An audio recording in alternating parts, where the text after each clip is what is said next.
The Department of Government Efficiency laid off 1,000 national parks employees. I'm your Idaho Backroads neighborhood reporter, Steve Dent, and I look into what this could mean if you want to take a trip to Yellowstone or Grand Teton National Park this summer.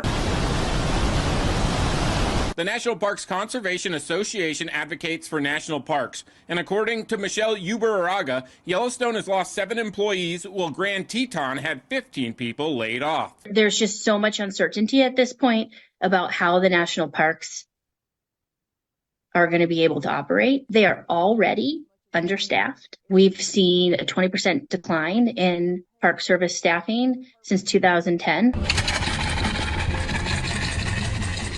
The layouts come on the heels of a hiring freeze for seasonal workers. Uber-Araga told me Yellowstone hires 300 to 350 seasonal workers, while Grand Teton hires 500. The Department of Interior did announce on Friday an end to the hiring freeze, but that process started back in September. Uber-Araga says it's unclear if the parks will be able to hire seasonal workers before the tourism season starts, and they don't know how many workers took the buyout offered by the Trump administration. When you add all of this up together, it's pretty devastating. So I'm deeply concerned about the impacts. We really don't know yet how many people we're even going to have.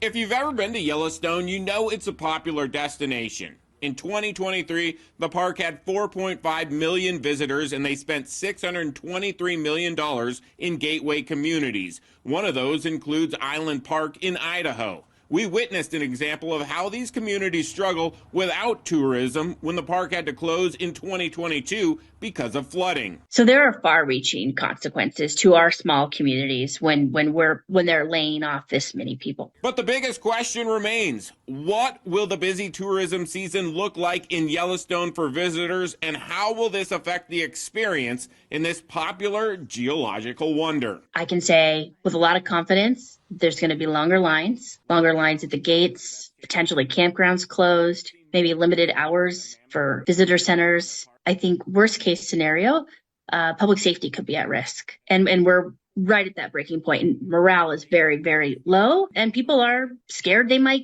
lose their job next. It's a pretty dire situation. Uber-Araga had lunch with an IT specialist on Friday who lost his job in Yellowstone and his health insurance. Uber-Araga told me the worker got an email noting poor job performance, and that's a similar story for the probationary workers laid off at both the national parks and the National Forest Service. I'm your Idaho Backroads neighborhood reporter, Steve Dent, for Idaho News 6.